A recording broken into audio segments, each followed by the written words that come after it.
Hello everyone and welcome to my YouTube channel. Today we are going to discuss about how to convert photos to PDF on your iPhone iOS 26. For example, if you want to convert any photo of on your iPhone into PDF file, so how you can do that. For this, what you have to do, you have to simply watch this video completely.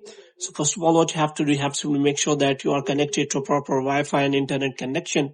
And after that, what you have to do next is you have to simply first of all copy any of your photo into files, and after that you have copied that photo, then you can simply press and hold that photo, and after that you can simply go to the quick actions, and here you can simply find the option of create PDF.